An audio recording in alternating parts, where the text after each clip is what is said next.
سیدنا صدیق اکبر کا زمانہ تھا رضی اللہ تعالیٰ. ایک بندہ فوت ہو گیا, اس کا جنازہ پڑھنے لگے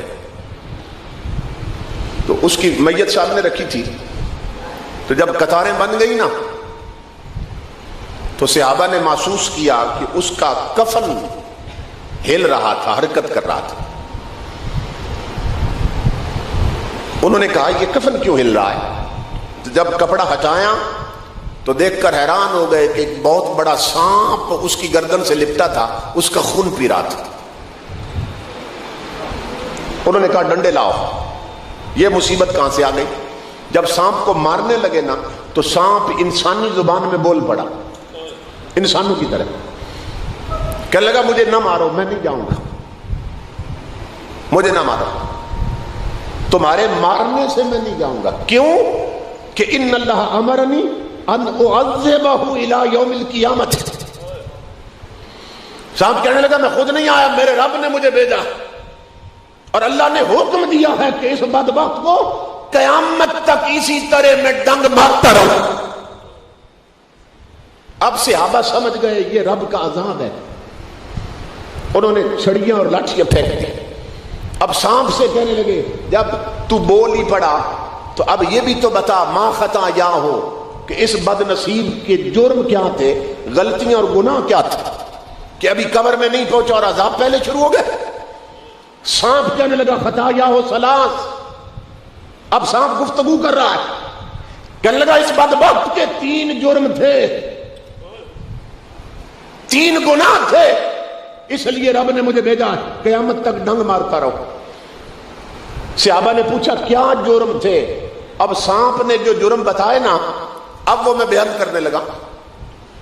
اب غور سے سنو اور ہر شخص اپنے گریبان میں جھانکے کہ ان گناہوں میں سے کوئی گناہ ہم تو نہیں کر رہے. اگر کر رہے ہیں تو پھر اس عذاب کے لیے تیار ہو جاؤ, ورنہ اللہ کی بارگاہ میں آج ہی سچی توبہ کر لو. سانپ کہنے لگا اس کا پہلا جرم یہ تھا اذا سمع الاذان لا یجیء الی الصلاۃ.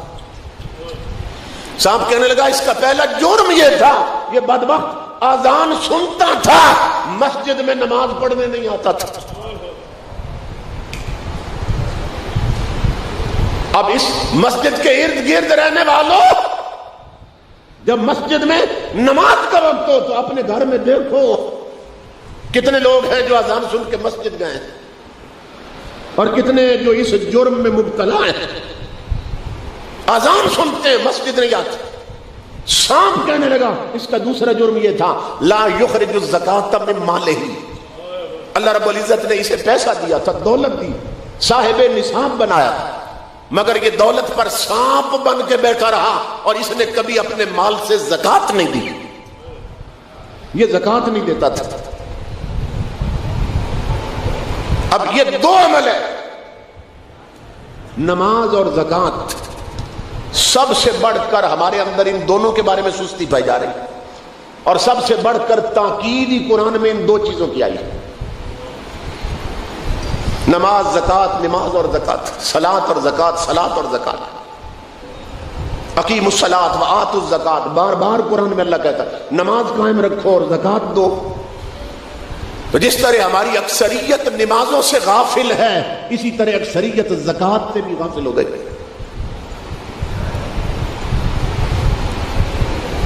کئی گھروں کا حال یہ ہے کہ انہیں میاں بیوی کو 40 سال ہو گئے شادی ہوئے اور ابھی تک فیصلہ ہی نہیں کیا دونوں نے بیٹھ کر کہ یہ جو گھر میں زیور پڑا ہے اس کا مالک کون ہے.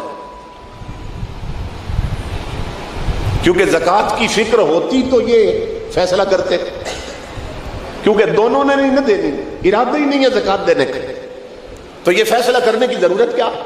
اب نتیجہ کیا نکلے گا کہ بس آنکھ بند ہونے کی دیر ہے, دونوں کے مرنے کی دیر ہے, اٹھا کر جہنم میں پھینک دیے جائیں گے کہ دونوں مجرم میں زکات نہیں دی. تو کم از کم اتنا تو کر لو کہ میاں بیوی بیٹھ کر فیصلہ کر لو کہ گھر میں جو زیور پڑا ہے اس کا مالک کون ہے, خامد ہے یا بیوی ہے. تو جس کو مالک بنا دو گے زکات پھر اس کے ذمہ ہو جائے گی, کم از کم دوسرا تو اللہ کے عذاب سے بچ جائے گا. مگر کوئی فیصلہ نہیں کرتا. اور جن کے اندر رب کا خوف ہوتا ہے اور جو رب سے ڈرتے ہیں اور اپنی نسلوں کو بھی جو دوزخ سے بچانا چاہتے ہیں، ان کا حال یہ ہوتا ہے. میں میاں والی سے آگے گیا خطاب کے لیے کندیاں کے علاقے میں، تو وہاں انہوں نے مجھے بتایا کہ یہاں جنہوں نے مجھے بلایا تھا وہ ہاشمی خاندان کے لوگ تھے، بہت امیر ترین لوگ ہیں، بہت بڑے لینڈ لارڈز ہیں، زمیندار لوگ. انہوں نے بتایا کہ اللہ نے ہمیں بہت رزق دے رکھا ہے، زمینیں، جائیداد ہے، سب کچھ، لیکن ہمارے بڑوں سے ایک طریقہ اور ایک فکر چلی آ رہی. بڑے بزرگوں نے ایک روایت ڈال دی. وہ کیا کہ جب ہم بیٹیوں کی شادی کرتے ہیں تو ہم انہیں اتنا زیور پہناتے ہی نہیں ہیں کہ ان پہ زکوٰۃ فرض ہو جائے، صرف اس ڈر کی وجہ سے کہ ہماری بیٹیاں زکوٰۃ نہ دے کر کہیں جہنمی نہ بن جائیں، رب کے عذاب میں نہ پھنس جائیں. اور آج ہمارے ہاں اکثریت کا حال یہ ہے کہ اپنی ناک بچانے کے لیے، برادری میں ناک بچانے کے لیے، ناک اونچی رکھنے کے لیے ادھار بھی لینا پڑے تو بیٹیوں کو زیور ضرور پہناتے ہیں، خواہ رشوت لینی پڑے، خواہ حرام خوری کرنی پڑے، خواہ جو بھی کرنا پڑے، جائز ناجائز، لیکن بیٹیوں کو زیور ضرور پہنانا تاکہ برادری کوئی بات نہ کر سکے. تو اس دن برادری کو کون روکے گا دیکھنے سے جب وہ سب کے سامنے جہنم رسید کر دیے جائے گا. تو سانپ کہنے لگا اس کا دوسرا جرم یہ تھا یہ اپنے مال سے زکوٰۃ نہیں دیتا تھا. اور سانپ کہنے لگا اس کا تیسرا جرم یہ تھا، یہ غور سے سننا، یہ لا یسمع قول العلماء. سانپ کہنے لگا یہ گویے سنتا تھا، یہ گلوکار سنتا تھا، یہ گانے سنتا تھا، یہ نغمے اور گیت سنتا تھا. بدبخت اگر نہیں سنتا تھا تو نبی کی شریعت کے عالموں کی باتیں نہیں سنتا تھا، علماء کے قریب نہیں ہوتا تھا، علماء کی باتیں نہیں سنتا تھا.